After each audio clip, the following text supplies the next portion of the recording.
अर्धचालक में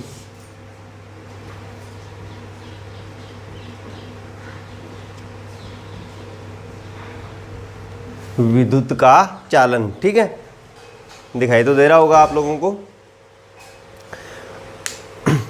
देखिए इस टॉपिक को थोड़ा सा समझिए कि जब कोई भी अपने पास मान लीजिए अर्धचालक है, कोई भी अर्धचालक है, चाहे वो अपद्रवी अर्धचालक है, चाहे वो एक नेज अर्धचालक है, जब उस पे बाह्य वोल्टेज सोर्स को अपने अप्लाई करते हैं तो उसके अंदर क्या होता है, विद्युत का चालन होता है। हो सकता है उसमें जो धारा प्रवाहित हो रही हो वो कम हो सकता है जो धारा प्रवाह हो रहा हो वो ज़्यादा हो। मैं इसको एक चीज़ से यहाँ पे बनाता हूँ, मैं एक डायग्राम बना देता हूँ। मान लेता हूँ मेरे पास है एक अर्धचालक,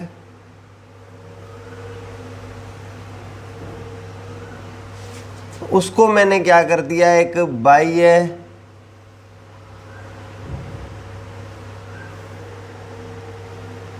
स्रोत से जोड़ दिया, बैटरी सोर्स से, जिसके कारण उसमें से धारा प्रवाहित होनी है। ठीक है,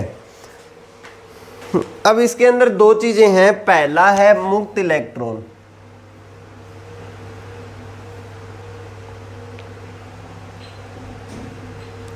ठीक है, दूसरा इसके अंदर है होल्स।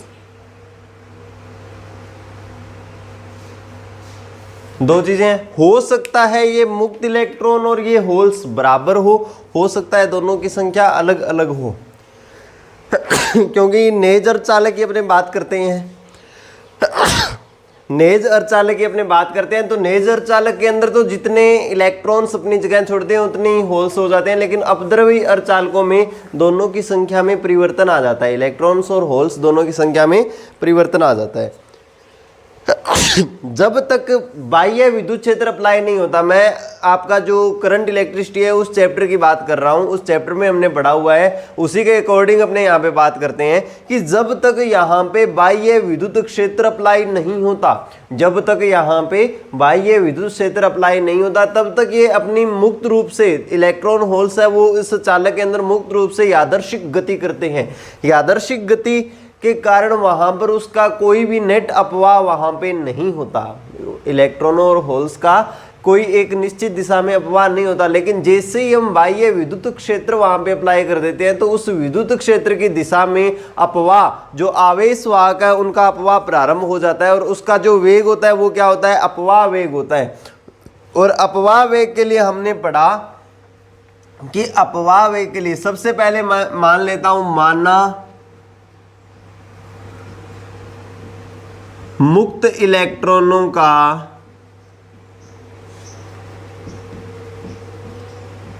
आवेश घनत्व, माना मुक्त इलेक्ट्रॉनों का आवेश घनत्व है स्मॉल n तथा होल्स का आवेश घनत्व, यानी चालक के प्रति एकांक आयतन में नंबर ऑफ होल्स मैं मान लेता हूं कितने हैं, P। दोनों चीजों को हमने मान लिया। अब अपने बात करते हैं, अब सबसे पहले बात करते हैं इलेक्ट्रॉनों का अपवाह वेग। विद्युत क्षेत्र अप्लाई करने पर इलेक्ट्रॉनों का अपवाह वेग क्या हो जाएगा, मैं इसको लिख देता हूं VNC, ठीक है, या VE से लिख देते हैं इलेक्ट्रॉनों के लिए। ठीक है, इलेक्ट्रॉनों का अपवाह वेग है VE। VE समानुपाती किसके होगा, VE समानुपाती हो जाएगा बाह्य विद्युत क्षेत्र के, कि जितना विद्युत क्षेत्र अप्लाई होगा उतना ही ज्यादा वहां पे अपवाह वेग होगा। अपवाह वेग और विद्युत क्षेत्र दोनों में हमने संबंध को पढ़ा हुआ है। जैसे ही समानुपाती का निशान हटाते हैं एक नियतांक आता है, वो आ जाता है इसकी गतिशीलता, mobility, mu E vector. Mu E क्या है, इलेक्ट्रॉनों की गतिशीलता है। इसी प्रकार होल्स का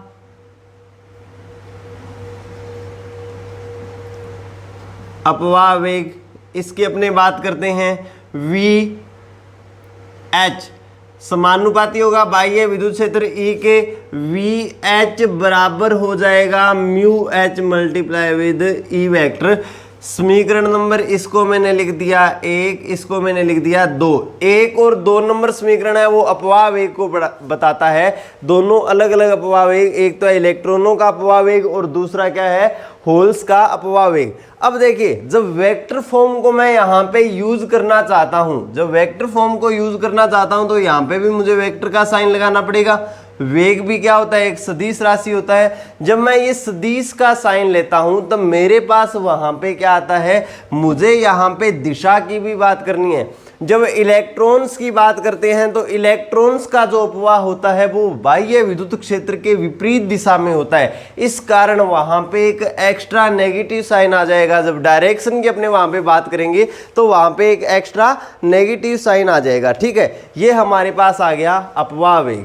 अब इस अपवाह के कारण वहां पे प्रवाहित क्या होने वाली है, धारा। इस अपवाह वेग के कारण, एक निश्चित दिशा में अपवाह के कारण वहां पे प्रवाहित क्या होने वाली है, धारा। और धारा दो कारणों से वहां पे प्रवाहित होगी, एक तो होगी मुक्त इलेक्ट्रॉनों के कारण और एक होल्स के कारण। यदि जो धारा प्रवाह है इलेक्ट्रॉन तथा होल्स के कारण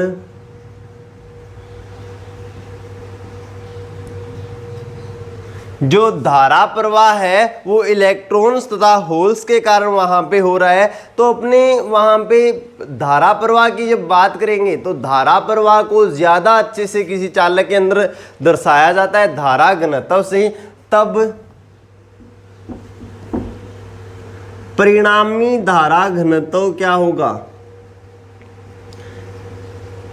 परिणामी धारा घनत्व जे वेक्टर से लिख देते हैं, बराबर होगा जे ई वेक्टर प्लस में जे एच वेक्टर। इलेक्ट्रॉनों का धारा घनत्व प्लस में होल्स का धारा घनत्व की दोनों के कारण वहां पे क्या होगा, धारा प्रवाहित हो रही है। तो धारा घनत्व जो होगा वो किसके कारण होगा, इलेक्ट्रॉनों के धारा घनत्व प्लस में होल्स के धारा घनत्व, दोनों के धारा घनत्व का योग हो जाएगा।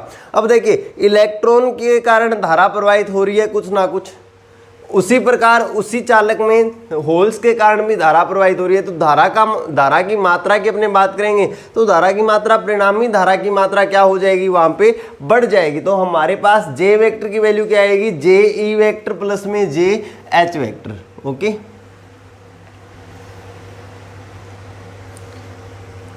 ये अपने पास एक रिलेशन आ गया। अब अपने बात करते हैं धारा घनत्व की। जे पी, ये जे एच वेक्टर और जे ई वेक्टर, इन दोनों की वैल्यू क्या होती है। तो धारा घनत्व का फॉर्मूला आपको पता होगा।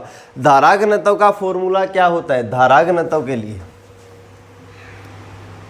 चूंकि जे ई वेक्टर की अपनी बात कर लेते हैं। जे ई वेक्टर की धारा घनत्व की बात करते हैं तो प्रति एकांक आयतन में से प्रवाहित धारा होती है, प्रति एकांक आयतन में से प्रवाहित धारा होती है। मान लीजिए हमारे पास टोटल इलेक्ट्रॉन है वो है कैपिटल एन।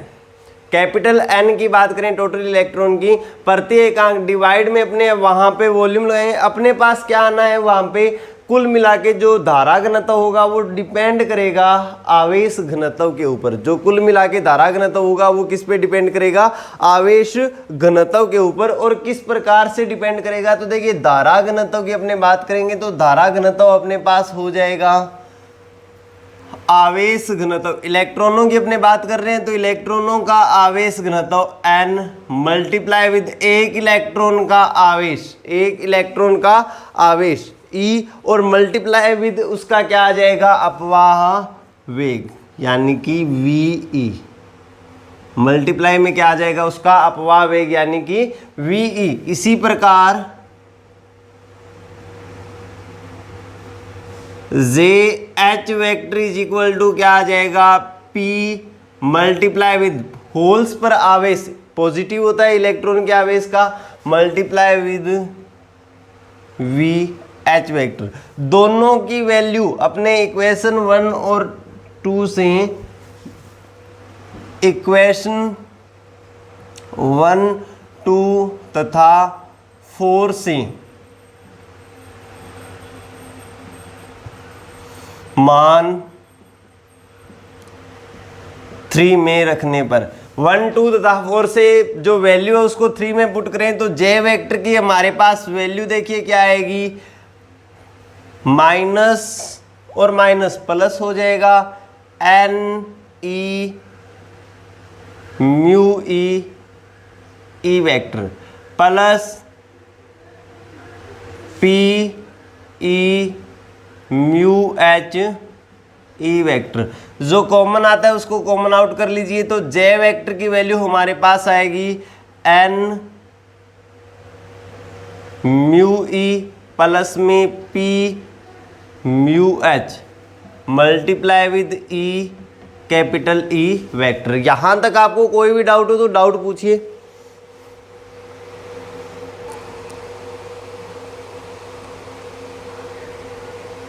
देखिए अब इसके बाद में अपने बात करते हैं चालकता के लिए। चालकता की बात करते हैं, सिग्मा से प्रदर्शित करते हैं इसको। तो हमारे पास चालकता का एक रिलेशन है J vector is equal to sigma E vector. J vector is equal to sigma E vector. Sigma की तुलना करने पर सिग्मा बराबर क्या आ जाएगा, एन म्यू ई प्लस में P mu H multiply with E. तुलना करेंगे तो हमारे पास किस चीज की वैल्यू आ जाएगी, चालकता की। इक्वेशन नंबर 5 जो है वो धारा घनत्व को बताता है, इक्वेशन नंबर 6 जो है वो चालकता को बताता है। नेक्स्ट पॉइंट की अपने बात करेंगे, जैसे ही हमारे पास चालकता आ जाती है तो हम प्रतिरोधकता फाइंड कर सकते हैं। तब प्रतिरोधकता क्या होगी, प्रतिरोधकता रो बराबर होती है 1 में सिग्मा, यानी 1 एन म्यू ई प्लस में P mu H multiply with E. Equation number 7। 5, 6 और 7 हमारे पास कुछ इंपॉर्टेंट समीकरण है। इक्वेशन नंबर 5 है वो धारा घनत्व को बताता है, इक्वेशन नंबर 6 है वो चालकता को बताती है, और रो जो है वो प्रतिरोधकता को। इक्वेशन नंबर 7 जो है वो प्रतिरोधकता को बताता है। इनमें देखिए, इनमें हमने एन और पी आवेश वाहकों को अलग अलग लिया है, परंतु यदि नेज अर्धचालक हो यानी शुद्ध अर्धचालक हो तब शुद्ध अर्धचालक के लिए n बराबर किसके हो जाएगा, p के। n बराबर किसके हो जाएगा, p के। तो n बराबर हम क्या पुट कर सकते हैं, p भी यहाँ पे पुट कर सकते हैं। ये तो हमारे पास क्या हो गया, ये तो हमारे पास आ गई इसकी कुछ रिलेशन। अब अपने उस न्यूमेरिकल के ऊपर चलते हैं। अब उस न्यूमेरिकल पे चलते हैं 16.1 पे। 300 केल्विन ताप पर जर्मेनियम की प्रतिरोधकता यानी रो का मान ज्ञात कीजिए। आपको गिवन क्या है, गिवन है सारणी 16.2 है, उसके अंदर जर्मेनियम के लिए म्यू एन की वैल्यू और म्यू पी की वैल्यू और एन की वैल्यू अपने को गिवन है। न्यूमेरिकल की अपने बात करते हैं 16.1 की। 16.1 में गिवन देखिए क्या है, जर्मेनियम के लिए म्यू ई की वैल्यू है 0.39, म्यू ई की वैल्यू है 0.39। इसी प्रकार म्यू पी की वैल्यू है 0.19, म्यू पी की वैल्यू है 0.19। मात्रक अगर अपने चालक ये गतिशीलता के मात्रक की अपने बात करेंगे तो गतिशीलता का मात्रक हो जाएगा metre square volt per second, metre square volt second. ठीक है, नेक्स्ट अपने बात करें, इसमें आपको गिवन है n की वैल्यू। n बराबर क्या है, n बराबर आपको दे रखा है 2.5 गुना में 10 की पावर 19, 2.5 गुना में 10 की पावर 19 आवेश वाहक का एक संख्या है।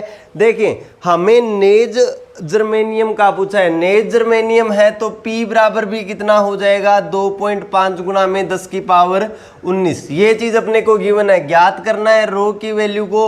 रो बराबर होता है 1 में एन म्यू ई प्लस में P mu H multiply with E. Value put कर दीजिए 1 में n की वैल्यू आपको दी हुई है 2.5 गुना में 10 की पावर 19, कॉमन आ जाएगा। म्यू ई की वैल्यू 0.39 प्लस में म्यू एच की वैल्यू 0.19 मल्टीप्लाई विद 1.6 इंटू 10⁻⁻⁻ में 19। रो की वैल्यू कैलकुलेट करेंगे, अपने पास कितनी आ जाएगी 1 अपॉन में 2.5 multiply with 1.6 multiply with 0.4958। Point को रिमूव करेंगे, 2, 3 और 4, 10,000।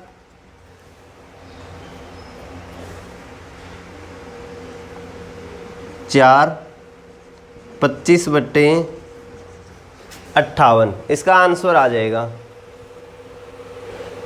ओके, कोई डाउट नहीं है। देखिए इसके बाद में दूसरा जो आपका डाउट था, दूसरा डाउट आपका सामने आया था ब्रेक डाउन के बारे में, भंजन क्या होता है। चलिए अपने भंजन की बात कर लेते हैं। जब भंजन की अपने बात करते हैं कि कोई भी अपने पास डायोड है, कोई भी संधि डायोड है, उसकी अपने बात करते हैं, उसको रिवर्स बायस में जोड़ते हैं। रिवर्स बायस में जोड़ते हैं तब आपने देखा कि वहां पे अवक्षय परत जो होती है, अवक्षय परत की मोटाई कुछ क्या हो जाती है, बढ़ जाती है। अवक्षय परत वास्तविक कोई परत नहीं है। अवक्षय परत वहां पे होती क्या है, अवक्षय परत एक प्रकार का इंटरनल वहां पे विद्युत क्षेत्र है जो क्या करता है, विरोध करता है। अवक्षय परत एक प्रकार का आंतरिक विद्युत क्षेत्र है जो विरोध करता है उन आवेश वाहकों का, जो क्या है बाह्य विद्युत क्षेत्र की विपरीत दिशा में वहां पे क्या हो रहा है, आरोपित हो रहा है, जो उसके अंदर वहां पे क्या है, उत्पन्न हुआ है। उस परत, उस विद्युत क्षेत्र या उस विभवांतर के कारण क्या होता है, विरोध होता है। उसकी मोटाई बढ़ जाती है तो वो विरोध वहां पे क्या हो जाता है, ज्यादा हो जाता है। और वो विरोध वहां पे ज्यादा होने के कारण क्या होता है, आवेश वाहक जो है, मुक्त इलेक्ट्रॉन और होल्स जो है, वो अवक्षय परत या संधि क्षेत्र को पार करके दूसरी साइड वहां पे नहीं जा पाते। उस कारण से वहां पे धारा प्रवाहित नहीं हो पाती। जब वहां पे धारा प्रवाहित नहीं हो पाती तब उस कंडीशन में क्या होता है, धारा का मान बहुत कम ऐसे आवेश वाहक होते हैं जो उस विद्युत क्षेत्र, उस अवक्षय परत को पार करके दूसरी दिशा में चले जाते हैं और उसके कारण वहां पे क्या होती है, बहुत ही कम मात्रा में धारा प्रवाहित होती है। अब हम क्या करते हैं, बाह्य जो विद्युत क्षेत्र है उसको बढ़ाते हैं। अपने जो बाह्य आपने जो बैटरी जोड़ी है, वोल्टेज सोर्स जोड़ा है, उसकी वोल्टता को अपने बढ़ाते हैं। उसकी वोल्टता को हम बढ़ाएंगे तो बाह्य बैटरी क्या करती है, एक प्रकार से अपनी जो ऊर्जा है उस ऊर्जा को आगे स्थानांतरित करती है। उसकी ऊर्जा जो है उस ऊर्जा को क्या देती है, वो आवेश वाहकों को देती है। तो आवेश वाहक उस ऊर्जा को प्राप्त करके अपनी गतिज ऊर्जा को बढ़ा देते हैं। आवेश वाहक उस ऊर्जा को प्राप्त करके अपनी गतिज ऊर्जा को बढ़ा देते हैं और कुछ आवेश वाहकों की ऊर्जा और इतनी हो जाती है कि वो अवक्षय परत को पार करके दूसरी दिशा में चले जाएं। बात समझ रहे हो कि जैसे ही हमने क्या किया, बैटरी की वोल्टेज बढ़ाई, जितना अपनों ने बैटरी की पावर को बढ़ाया उतना ही क्या हुआ, आवेश वाहकों के पास एक्स्ट्रा एनर्जी आई। कुछ आवेश वाहक ऐसे और होंगे जो अवक्षय परत को पार करके आगे चले जाएंगे। अवक्षय परत को पार करके आगे चले जाएंगे तब वहां पे कुछ और ज्यादा मात्रा में धारा प्रवाहित होगी। धारा का मान क्या होता है, वहां पे माइक्रो एम्पियर की कोटि का होता है। लेकिन वो जो धारा होती है वो लगभग नियत बनी रहती है, धारा के मान में इतना परिवर्तन नहीं होता। लेकिन आवेश वाहकों की जब गतिज ऊर्जा की बात करते हैं तो वो गतिज ऊर्जा बढ़ती जाती है। अब आवेश वाहक गति करते हुए क्या होंगे, जो उस अर्धचालक है, उस अर्धचालक के अंदर, उस अर्धचालक के अंदर जितने भी हमारे पास क्या है, अन्य एटम्स हैं, उन एटम से गति करते हुए वो टकराएंगे। टकराने के कारण वहां पे क्या होगा, वो अपनी ऊर्जा, टक्कर के कारण वो अपनी कुछ ऊर्जा उन परमाणुओं को भी देने लग जाएंगे। उन परमाणुओं को अपनी ऊर्जा देंगे, जितनी ज़्यादा उनकी ऊर्जा होगी उतनी ही ज़्यादा ऊर्जा वहाँ पे स्थानांतरित होगी। एक ऐसा बाह्य विद्युत क्षेत्र आता है, बाह्य वोल्टेज आती है, जिसके ऊपर क्या होता है, वो ऊर्जा इतनी ज़्यादा हो जाती है कि वो परमाणु क्या करते हैं, अपने बाह्य कक्षा के इलेक्ट्रॉनों को त्याग देते हैं, यानी आयनित हो जाते हैं। इस प्रकार टक्कर के कारण वहाँ पे क्या होता है, इस प्रकार टक्कर के कारण वहाँ पे आवेश वाहकों की संख्या बढ़ने लगती है। आवेश वाहकों की संख्या बढ़ने लगती है तो धारा का मान भी वहां पे क्या होने लगता है, बढ़ने लगता है। अब जो नए आवेश वाहक उत्पन्न हुए, उन आवेश वाहकों की बाह्य विद्युत क्षेत्र के कारण ऊर्जा उतनी ही होगी, वो आगे और ज्यादा क्या करेंगे, आवेश वाहक उत्पन्न करेंगे। तो अचानक से वहां पे क्या होता है, धारा का मान बढ़ जाता है। अचानक से वहां पे धारा का मान क्या हो जाता है, बढ़ जाता है। इस कंडीशन को अपने क्या कहते हैं, भंजन की अवस्था कहते हैं। ब्रेक डाउन से अपने डिफाइन करते हैं। इसके अलावा आपको कुछ पूछना था ब्रेक डाउन में तो बताइए।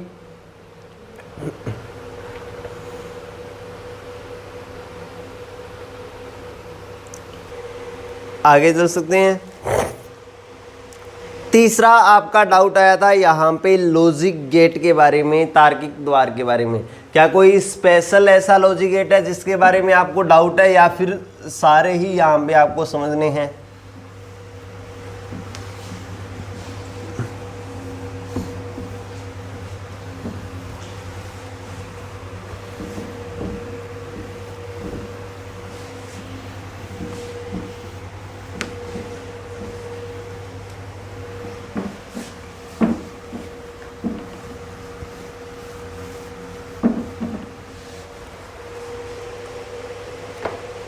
भावना जोशी कंप्लीट आपको पूछनी है, देखिए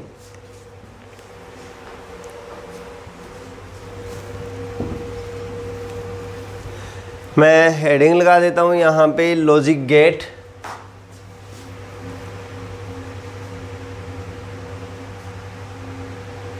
सबसे पहले अपने डेफिनेशंस की बात कर लेते हैं। तो लॉजिक गेट होते क्या है? कुछ ऐसे इलेक्ट्रॉनिक परिपथ होते हैं जो उनको इनपुट देते हैं, उनको विशेष एक गणितीय कॉम्बिनेशन में जोड़ते हैं और उस कॉम्बिनेशन के हिसाब से अपने को क्या देते हैं? आउटपुट देते हैं। कुछ ऐसे इलेक्ट्रॉनिक परिपथ जो हमें क्या देते हैं? एक विशेष कॉम्बिनेशन में जुड़ करके अपने को क्या देते हैं? वहाँ पे आउटपुट देते हैं। वो गेट्स क्या कहलाते हैं? वो परिपथ क्या कहलाते हैं? लॉजिक गेट्स कहलाते हैं। लॉजिक गेट्स के कुछ प्रकार होते हैं, कुछ मूलभूत लॉजिक गेट है, कुछ उनसे बनाए गए व्युत्पन्न है, और कुछ ऐसे हैं जो सार्वत्रिक लॉजिक गेट है जिनसे हर एक प्रकार के लॉजिक गेट बनाए जा सकते हैं। ये चीज़ आपने अपनी बुक में भी पढ़ रखी, अपने जो नोट्स है उनके अंदर पढ़ रखी होगी। मैं इनमें लिख देता हूँ। कुछ गेट्स इस प्रकार से हैं: OR गेट, एंड गेट,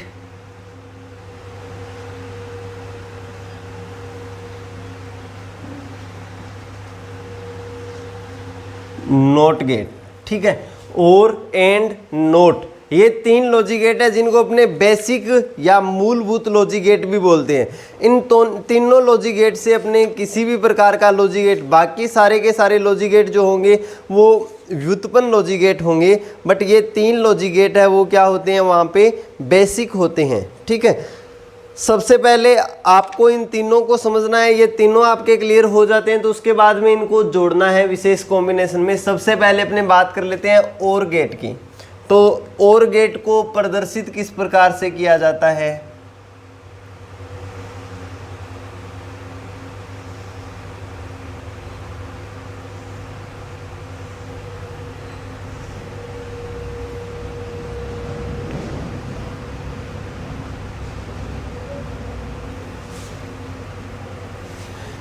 एक इस प्रकार का डायग्राम होता है OR गेट का। दूसरे अपने बात करें एंड गेट की, तो एंड गेट को प्रदर्शित किया जाता है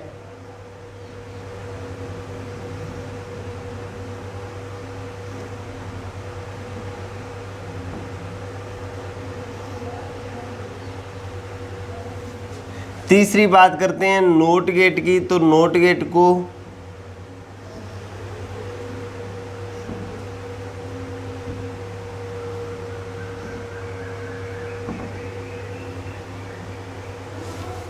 अब ये तो हो गए तीनों के डायग्राम। डायग्राम के बाद अपने बात कर लेते हैं इनका तार्किक क्रम क्या है, जो कॉम्बिनेशन है वो क्या है। जब अपने नोट गेट की बात करते हैं तो ये क्या कर देता है? उसका रिवर्स कर देता है। जो इनपुट है उसका आउटपुट क्या कर देता है? बदल देता है। एंड गेट की अपने बात करेंगे तो ये एक प्रकार से मल्टीप्लाई को प्रदर्शित करता है, और OR गेट की बात करेंगे तो वो एक प्रकार से एडिशन को प्रदर्शित करता है। आपको बस यही चीज़ याद रखनी है। सबसे पहले OR गेट की अपने बात करते हैं। OR गेट वह लॉजिक गेट जिसके अंदर क्या होता है? दो या दो से अधिक इनपुट होते हैं। वह लॉजिक गेट जिसमें दो या दो से अधिक इनपुट होते हैं तथा आउटपुट हमें क्या होता है? इनपुट का जो बाइनरी योग है उसके रूप में प्राप्त होता है। जो आउटपुट हमें है वो इनपुट के बाइनरी योग के बराबर प्राप्त होता है, यानी y इज इक्वल टू होता है a प्लस बी। अगर ज़्यादा है तो a plus B plus C, A plus B plus C plus D, इस प्रकार से एडिशन के रूप में। और जोड़ कैसा है, वहां पे बीजगणितीय योग नहीं है, बाइनरी जोड़ है, वहां पे बाइनरी योग के रूप में अपने को क्या होगा, प्रदर्शित होगा। एंड गेट की अपने बात करेंगे तो एंड गेट में भी क्या होंगे, दो या दो से अधिक इनपुट होंगे और जो आउटपुट होगा वो बाइनरी मल्टीप्लाई के रूप में अपने को वहां पे प्रदर्शित होता है। वहीं नोट गेट की अपने बात करेंगे तो केवल एक इनपुट होता है और जो आउटपुट होता है वो क्या होता है, प्रतिलोम होता है, इनवर्स होता है किसका, इनपुट का। आउटपुट जो होता है वो इनवर्स होता है किसका, इनपुट का। अब इस प्रकार से इनकी ट्रुथ टेबल किस प्रकार से बन जाएगी, सत्यता सारणी किस प्रकार से बन जाएगी। तो अपने बात कर लेते हैं पहले सत्यता सारणी होती क्या है।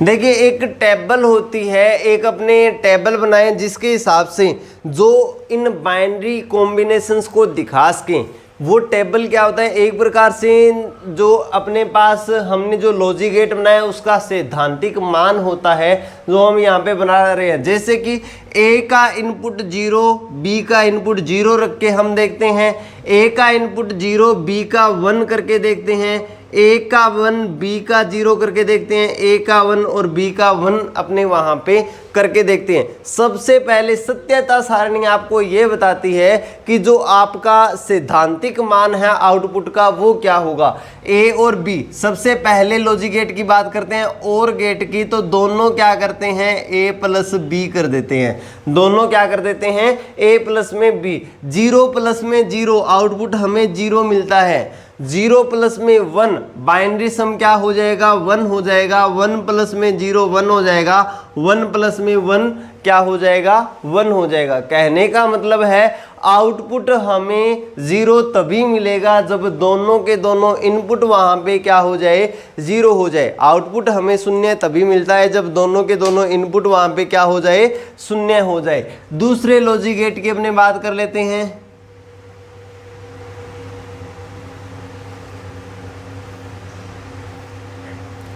तो दूसरा लॉजिक गेट है ए इंटू में बी, यानी कि एंड गेट। जब अपने एंड गेट की बात करते हैं तो ए और बी, 0 गुणा में 0 हमें 0 मिलता है, 0 गुणा में 1 यानी कि 0 मिलता है, 1 गुणा में 0 यानी कि 0 मिलता है, 1 गुणा में 1 हमें क्या मिलता है, 1 मिलता है। आउटपुट 1 तभी मिलेगा जब दोनों के दोनों इनपुट क्या हो जाए, आउटपुट 1 हमें तभी मिलेगा जब दोनों के दोनों इनपुट हमें क्या मिल जाए, 1 मिल जाए। अर्थात आउटपुट हमें क्या होता है, आउटपुट हमें तभी मिलता है एंड गेट के अंदर जब इनपुट सिग्नल जितने भी है वो सारे के सारे क्या हो, ऑन की कंडीशन में हो। लास्ट लॉजिक गेट की अपने बात कर लेते हैं, नोट गेट की।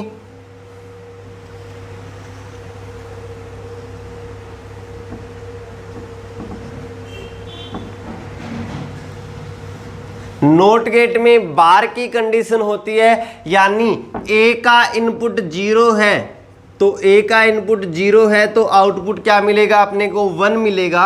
ए का आउटपुट 1 इनपुट 1 है तो आउटपुट हमें क्या मिलेगा, 0 मिलेगा। इसी प्रकार अगर केवल बी की अपने बात करें तो बी का इनपुट जब 0 होगा तो आउटपुट हमें क्या मिलेगा, बी का इनपुट 0 है तो आउटपुट अपने को 1 मिलेगा, बी का आउटपुट 0 है तो हमें इनपुट क्या मिलेगा, अपोजिट। ठीक है, बी का इनपुट 0 है तो आउटपुट 1, बी का इनपुट 1 है तो आउटपुट क्या हो जाएगा, 0 हो जाएगा। प्रतिलोम यानी कि ये क्या करता है, इनपुट सिग्नल का इन्वर्स कर देता है। नोट गेट क्या करता है, इनपुट सिग्नल का इन्वर्स कर देता है। जैसा इनपुट है अगर अपने इनपुट ऑन रखेंगे तो आउटपुट ऑफ हो जाएगा, इनपुट ऑफ रखेंगे तो आउटपुट क्या हो जाएगा, ऑन हो जाएगा। यहां तक आपको कोई भी डाउट हो तो पूछिए।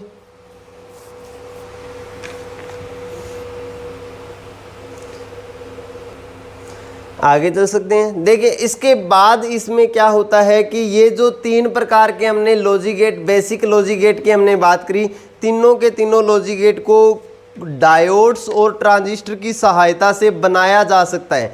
इन तीनों के तीनों लॉजिक गेट्स को डायोड और ट्रांजिस्टर इनकी सहायता से हम क्या कर सकते हैं, बना सकते हैं। और किस प्रकार से बना सकते हैं उसकी अपने बात कर लेते हैं, किस प्रकार से इनको बना सकते हैं। तो देखिए,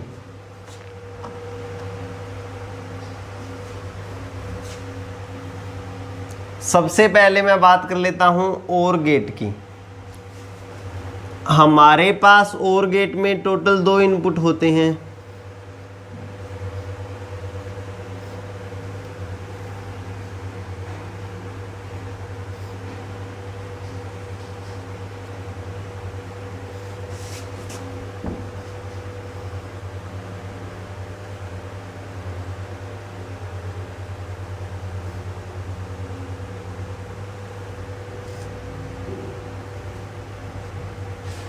आउटपुट का एक सिरा हमने यहाँ पे ग्राउंड रखा है। आउटपुट का जो एक सिरा है हमने ग्राउंड रखा है। हमें रजिस्टेंस R में से प्रवाहित जो धारा है उसको हर एक कंडीशन में फाइंड करना है। रजिस्टेंस R में से जो प्रवाहित धारा है उसको हर एक कंडीशन में फाइंड करना है, A और B। ध्यान से समझिएगा इस सर्किट को, अपने आप आपका क्लियर हो जाएगा। सबसे पहले हमारे पास 2 डायोड है D1 और D2। देखिए Y पर आउटपुट यानी वोल्टता की अपने बात करें तो Y जो है वो रजिस्टेंस R के समांतर क्रम में जुड़ा हुआ है।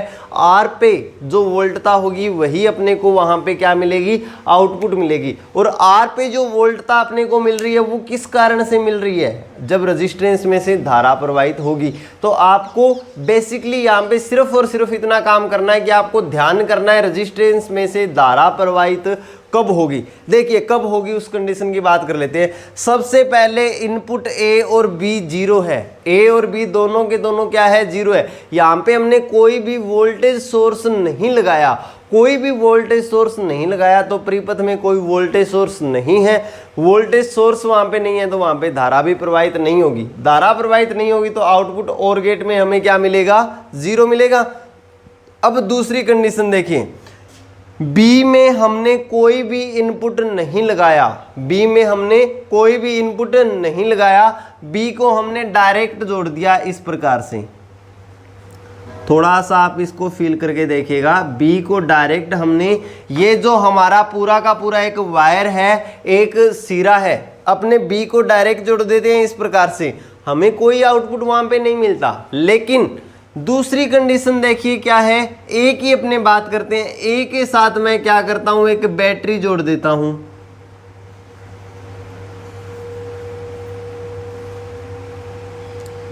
कितने वोल्ट की, 5 वोल्ट की। A के साथ मैं क्या करता हूं, 5 वोल्ट की बैटरी जोड़ देता हूं। अब देखिए B परिपथ है, B परिपथ के अंदर धारा प्रवाहित नहीं होगी, वहां पे कोई बैटरी नहीं जुड़ी हुई है। B को अपने ये मान सकते हैं कि B तो हमारा यहाँ पे कोई रोल, डायोड D2 है, उसका एक सिरा क्या हो गया है, एक सिरा एक प्रकार से ओपन हो गया है। यहाँ पे कोई भी धारा प्रवाहित नहीं हो रही है। लेकिन जब इस कंडीशन की अपने बात करेंगे तो D1 डायोड की हम बात करेंगे। D1 डायोड के अंदर क्या होगा, D1 डायोड फॉरवर्ड बायस में है। अगर बायस में है तो ये क्या करेगी, धारा प्रवाहित करेगी। सर्किट किस प्रकार से कंप्लीट होगा, इस प्रकार से पूरा परिपथ पूरा होगा। और हमें यहाँ पे क्या मिलेगा, रजिस्टेंस के अंदर धारा मिलेगी। जैसे ही रजिस्टेंस के अंदर धारा मिली हमें यहाँ पे क्या मिल जाएगा, आउटपुट मिल जाएगा। जैसे ही रजिस्टेंस के अंदर धारा मिली हमें वहाँ पे क्या मिल जाएगा, आउटपुट। Y यहाँ पे आउटपुट है, Y जो है वो यहाँ पे क्या है, आउटपुट है। इन कॉम्बिनेशन, इन टर्मिनल के बीच में हम क्या ले रहे हैं, आउटपुट ले रहे हैं। रजिस्टेंस के सिरों के ऊपर हम क्या ले रहे हैं, यहाँ पे आउटपुट ले रहे हैं। परिपथ समझ में आया आपको किस प्रकार से। अगर इसी प्रकार A को छोड़ करके मैं इसको B के साथ जोड़ दूं, 5 वोल्ट की बैटरी को A को ओपन रखूं तो डायोड D2 है वो अगर बायस में हो जाएगी, हमें धारा, उसी कंडीशन में हमें धारा मिलेगी। वहीं पर अगर 5 वोल्ट की बैटरी को दोनों के साथ जोड़ दूं तो धारा दोनों डायोड में से होकर के हमें क्या मिलेगी, यहाँ पे आउटपुट मिलेगा। बाकी तीनों कंडीशन में हमें आउटपुट मिलेगा, रजिस्टेंस R में से धारा मिलेगी, केवल एक कंडीशन को छोड़कर। और वो कौन सी है, जब दोनों इनपुट ही क्या हो जाए, 0 हो जाए। तो ये जो सर्किट डायग्राम है वो किस चीज़ का सर्किट डायग्राम होगा, देखिए ये तो इनपुट है, ये सारा का सारा क्या है, इनपुट है। आउटपुट यहाँ पे अपने को मिल रहा है, मतलब ये इतना जो पार्ट है वो किस चीज का काम करेगा, एक प्रकार से और लॉजिक गेट का काम करेगा। Is that clear?